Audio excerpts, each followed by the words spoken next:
Hello everyone, welcome to KV teachers guild. So बच्चों, अभी हम डिस्कस करेंगे 5वीं कक्षा हिंदी का एक सैम्पल पेपर। ये सत्र 2023-24 की सत्रांत परीक्षा सेशन एंडिंग एग्जाम का पेपर है, केंद्रीय विद्यालय संगठन का। और सबसे पहले पठन में एक अपठित गद्यांश आपको दिया है। तो जल के बिना न तो मनुष्य का जीवन संभव है और न ही वह किसी कार्य को संचालित कर सकता है। जल मानव की मूल आवश्यकता है। पृथ्वी पर मनुष्य के प्रयोग हेतु कुल जल का मात्र 0.6% भाग ही मृदु जल के रूप में उपलब्ध है। वर्तमान समय में सीमित जल का बड़ा भाग प्रदूषित हो चुका है। फलस्वरूप पेय जल की समस्या उत्पन्न हो गई है। नलों में अब पूरे दिन पानी नहीं आता, लेकिन बरसात के मौसम में क्या होता है, हर तरफ पानी ही पानी बहने लगता है। हमारे तुम्हारे घर, स्कूल, सड़कों, रेल की पटरियों पर पानी भर जाता है। देश के कई भाग बाढ़ में डूब जाते हैं। यह बाढ़ ना तो गांव को छोड़ती है और ना ही बड़े से बड़े शहर को। अब इस पर आधारित कुछ प्रश्न हैं, उनके उत्तर आपको देने हैं। दिए गए विकल्पों में से कौन सा जल प्रदूषण का कारण नहीं है? सबसे पहले कारखानों की संख्या में वृद्धि। कारखानों से जल प्रदूषण होता है, तो ये कारण है। बहते जल में कपड़े धोने से भी जल प्रदूषण होता है। आगे अधिक से अधिक पेड़ लगाना, ये जल प्रदूषण का एक कारण नहीं है, तो इसमें ग विकल्प सही है। आगे बरसात के दिनों में पानी भर जाने से कैसी स्थिति उत्पन्न हो जाती है? तो बरसात के दिनों में पानी भर जाने से बाढ़ की स्थिति उत्पन्न हो जाती है। दूसरे प्रश्न का उत्तर। आगे निम्न चित्र पानी की किस स्थिति को दर्शाता है? तो इस चित्र में सूखे को दिखाया गया है। आप लिखेंगे सूखा या फिर अकाल, अकाल पड़ना। नेक्स्ट, इनमें से कौन सा शब्द पानी का समानार्थी शब्द नहीं है? मतलब किसका अर्थ पानी नहीं होता है? नीर मतलब भी पानी है, नभ मतलब होता है आसमान, तो ये पानी का समानार्थी नहीं है। घ विकल्प सही है। पृथ्वी पर मनुष्य के प्रयोग हेतु कुल जल की कितनी मात्रा मृदु जल के रूप में उपलब्ध है? तो पृथ्वी पर कुल जल की सिर्फ 0.6% मात्रा मृदु जल के रूप में उपलब्ध है। पूरा वही वाक्य आप लिखेंगे। पृथ्वी पर मनुष्य के प्रयोग हेतु कुल जल की कितनी की जगह 0.6% मात्रा मृदु जल के रूप में उपलब्ध है। अब आगे है लेखन। अति लघु उत्तरीय प्रश्न। उपरोक्त चित्रों को ध्यानपूर्वक देखिए। 2 चित्र आपको दिए हैं और बताइए कि भारत का राष्ट्रीय पशु कौन सा है, नाम लिखिए। भारत का राष्ट्रीय पशु है बाघ, ये बाघ है, और ये है चीता। चीता राष्ट्रीय पशु नहीं है। इनके शरीर पर जो धारियाँ हैं उससे आप बता सकते हैं। चीते के ऊपर ये गोल्डन सुनहरे रंग के ऊपर काली धारियाँ होती है और चीते के ऊपर ये स्पॉट्स आपको देखने को मिलेंगे। ठीक है, तो नाम आप लिख देंगे पहले बाघ और चीता, और नीचे लिख देंगे भारत का राष्ट्रीय पशु बाघ है। अब आगे लघु उत्तरीय प्रश्न। बाघ पाट बिशन की दिलेरी में कर्नल दत्ता ने घायल तीतर को गेंदे की पत्तियों का रस पिलाने के लिए कहा। पत्तों का इस्तेमाल कई कामों के लिए होता है। नीचे दी गई पत्तियों का इस्तेमाल किस लिए होता है, एक एक वाक्य लिखिए। सबसे पहले नीम की पत्ती। नीम की पत्ती का इस्तेमाल जनरली जो त्वचा संबंधित रोग होते हैं उनमें किया जाता है। तो त्वचा संबंधित रोगों के लिए, संबंधित रोगों के लिए, एलर्जी हो किसी को या फिर कोई और स्किन प्रॉब्लम हो। आगे है तुलसी की पत्ती। तुलसी की पत्ती का इस्तेमाल खांसी जुकाम में किया जाता है। जुकाम में, चाय बनाने में अदरक और तुलसी की। आगे है पाठ पानी रे पानी में धरती को गुल्लक कहा गया है। तो यह धरती की गुल्लक किन किन साधनों से भरती है? किन्हीं 4 साधनों का नाम लिखिए। तो ये भरती है तालाब से, बारिश के जल से, वर्षा जल से, नदियों से, नदी, और झरनों से, झरने, झरना। नेक्स्ट, आगे है व्याकरण। शब्दों को सही क्रम में लगाकर सही वाक्य बनाइए। स्वामीनाथन रौबदार के सब मजिस्ट्रेट दादाजी थे। स्वामीनाथन के दादाजी के दादाजी सब मजिस्ट्रेट थे, रौबदार सब मजिस्ट्रेट थे। इस क्रम में आप वाक्य दोबारा से लिखेंगे। यहाँ पर दिए गए पुल्लिंग शब्द के स्त्रीलिंग शब्द लिखिए। ग्वाल, इसका स्त्रीलिंग होगा ग्वालिन। शिक्षक, स्त्रीलिंग शब्द होगा शिक्षिका। नेक्स्ट,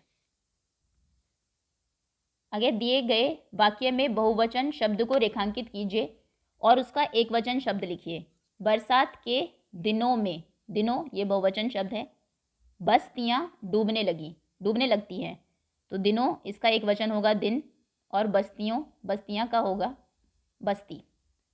हिमालय की दुर्गम माला मुंह उठाए चुनौती दे रही थी। इस वाक्य में दुर्गम का सही विलोम शब्द क्या होगा? दुर्गम का विलोम होगा सुगम। दुर्गम जहाँ पर जाना मुश्किल हो, सुगम जहाँ पर जाना आसान हो। दिए गए वाक्य में संज्ञा शब्द पर गोला लगाइए। सोहन आज विद्यालय नहीं गया, तो इसमें संज्ञा है सोहन, जो नाम है किसी का। राधा खाना खा रही है, राधा। दिए गए शब्दों का प्रयोग करके वाक्य बनाइए। पहले है क्यों, तो ये लिख देते हैं, सोहन आज विद्यालय क्यों नहीं गया, या तुम आज विद्यालय क्यों नहीं गए। तुम आज विद्यालय क्यों नहीं आए, नहीं, या तुम कल विद्यालय क्यों नहीं आए थे, आए। आगे कौतूहल, मुझे चिड़ियाघर देखने का बड़ा कौतूहल है, मतलब बहुत जिज्ञासा है, जो काम आप करना चाहते हैं। नेक्स्ट, तीतर स्वेटर में फंस गया तो बिशन ने उसे पकड़ लिया और अपने सीने से चिपका लिया। इस वाक्य में उसे शब्द का इस्तेमाल तीतर के लिए किया गया है, और जो शब्द किसी के स्थान पर आते हैं, किसी संज्ञा शब्द के स्थान पर, उन्हें हम बोलते हैं सर्वनाम, तो उसे एक सर्वनाम है। अब नीचे इसी आधार पर नीचे वाक्य आपको पूरा करना है आपसे। सुधा ने बुआ से पूछा, पापा कितने बड़े हैं। सुधा ने अपनी बुआ से पूछा, पापा आपसे कितने बड़े हैं। आगे नीचे दिए गए वाक्य में सही विराम चिन्ह का प्रयोग कीजिए। विस्मय बोधक चिन्ह, प्रश्नवाचक चिन्ह या पूर्ण विराम। अमिता आज विद्यालय क्यों आई थी, प्रश्न है, प्रश्नवाचक चिन्ह। सुमित को घायल चिड़िया पर दया आ गई, पूर्ण विराम। नीचे दिए गए वाक्यों को ध्यानपूर्वक पढ़िए। वाक्य में रेखांकित शब्द को क्या कहते हैं, सर्वनाम या फिर विशेषण। जंगल में खूंखार जानवर रहते हैं, तो अगर आप कहते हैं जंगल में जानवर रहते हैं, ये भी सही था। खूंखार शब्द ने बताया कि वो कैसे जानवर है, तो ये जानवरों की विशेषता बता रहा है शब्द खूंखार, ये है विशेषण शब्द। विशेषण सर्वनाम होते हैं जो संज्ञा की जगह पर आते हैं। चित्र देखकर सही काम वाला शब्द चुनिए, सही काम वाला शब्द चुनिए, क्रिया चुनिए और फिर एक वाक्य बनाइए। सोना, पढ़ना, खेलना, दौड़ना, तो यहाँ पर ये बच्चा पढ़ रहा है, पढ़ना, और वाक्य आप लिख देंगे, सोहन या रोहन या मोहन किताब पढ़ रहा है। नेक्स्ट, आगे सृजनात्मक लेखन। उपरोक्त चित्र का ध्यानपूर्वक अवलोकन कीजिए और जल चक्र के बारे में 5 पंक्तियां लिखिए। जल चक्र हम बोलते हैं जल जब एक से दूसरी अवस्था में, एक से दूसरे रूप में परिवर्तित होता रहता है, बदलता रहता है, उसे जल चक्र कहते हैं। जैसे सबसे पहले समुद्र में जल था, सूरज की गर्मी के कारण उसका वाष्पीकरण हुआ, मतलब वो भाप बना, उसके बाद बादल बने, उनका संघनन हुआ, बाद में बारिश के रूप में वो जल फिर से धरती के ऊपर आया और वहाँ से नदियों से होता हुआ फिर से समुद्र में चला गया। फिर से वही होगा, भाप बनेगा, संघनन होगा, और ये प्रक्रिया चलती रहेगी, इसे बोलते हैं जल चक्र। इसके बारे में अभी आपको 5 वाक्य लिखने हैं। सबसे पहले तो आप यही लिखेंगे कि कहते किसे हैं, जल चक्र। जल चक्र एक ऐसी प्रक्रिया है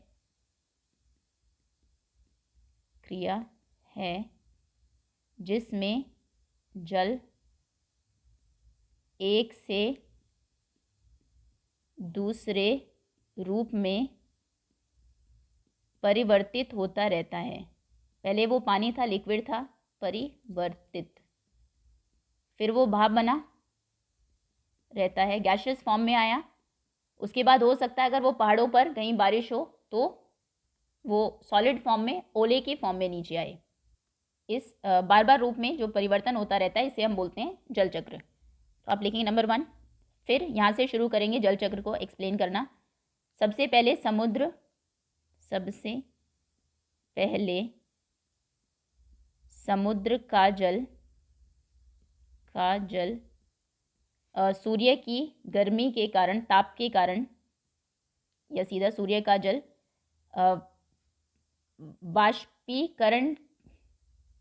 वाष्पीकृत होकर या फिर भाप बनकर, आप लिख सकते हैं समुद्र के, या फिर ये लिखिए समुद्र के जल का वाष्पीकरण होता है, वाष्पीकरण होता है।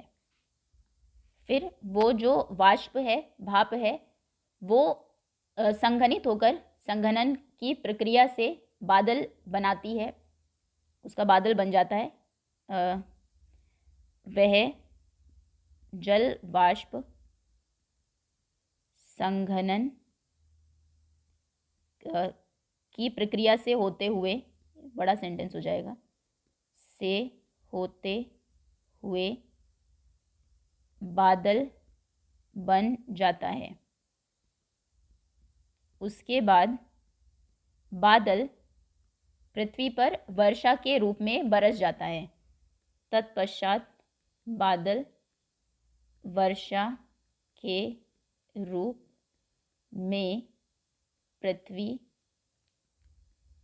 पर बरस जाता है। और फिर यही वर्षा का जल, नंबर 5, यह वर्षा का जल नदियों से होते हुए, या नदियों, हाँ ठीक है, नदियों से होते हुए वापस समुद्र में मिल जाता है, या वापस समुद्र में आ जाता है, समुद्र में मिल जाता है, सही है, समुद्र में मिल जाता है। इस प्रक्रिया को हम जल चक्र कहते हैं। ओके, और पृथ्वी पर जल को सुचारू रूप से चलाने के लिए जल चक्र एक महत्वपूर्ण प्रक्रिया है। नेक्स्ट, आगे है वर्तनी। नीचे दिए गए अक्षरों को सही क्रम में लगाकर उचित शब्द बनाइए। मा, य, हिल, हिमालय, हिमालय, हिमालय। आगे है द बादशाहत, बादशाहत, बादशाहत, एक दिन की बादशाहत पाठ से है। विकल्पों में से शुद्ध वर्तनी वाले शब्द को चुनें और सही निशान लगाइए। शिकारी, कटीले, एक ही उसमें दोनों शब्द सही है। चूड़ियाँ, बच्चे, भिश्ती, पुलिस गलत है इसमें दफ्तर, स्वादिष्ट, दोनों ये सही है, दोनों स्पेलिंग्स। नीचे दिए गए चित्र को ध्यानपूर्वक देखिए और एक स्थान पर इनके नाम लिखिए। ये है कंप्यूटर, कंप्यूटर, और ये है गुल्लक, गुल्लक, कंप्यूटर ये होगा। नेक्स्ट, नीचे लिखे वाक्य को पढ़िए। जिस शब्द के नीचे रेखा खींची गई है उसे आजकल कैसे लिखते हैं? ना ऐसी मुहूर्त बनी बढ़िया जैसी। मुहूर्त को आजकल लिखते हैं मुहूर्त। ये सही वर्तनी है।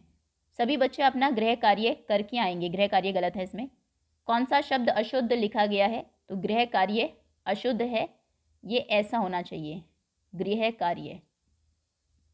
ये ग्रह वो प्लैनेट्स वाले ग्रह हैं। नेक्स्ट, आगे है सुलेख। जो लिखा है यहाँ पर एज इट इज़ आपको नीचे लिखना है। पत्रों का हमारे जीवन में, तो आप लिखेंगे पत्रों का, इसमें आपकी राइटिंग के मार्क्स आपको मिलते हैं। हमारे जीवन में बहुत महत्व है, और यहाँ तक लिखेंगे पिन कोड लिखा जाता है पूरा। नेक्स्ट, आगे है शब्दकोश।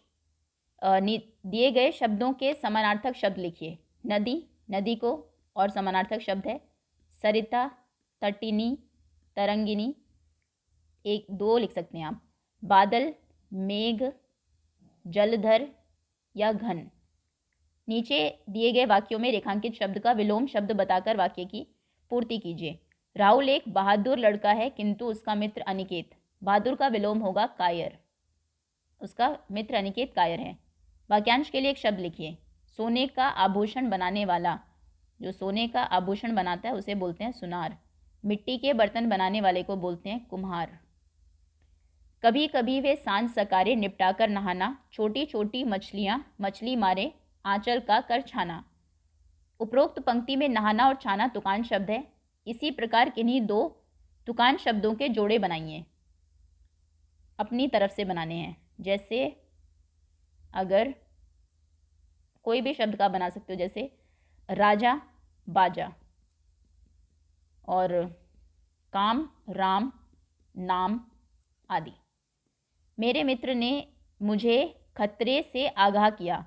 दिए गए वाक्य में आगाह किया का क्या मतलब हो सकता है? आगाह करना मतलब सचेत करना। पहले से उन्हें चेतावनी देना भी आप लिख सकते हैं। Okay, that's all students. ये था 5वीं कक्षा हिंदी का एक sample paper. Thank you so much for watching.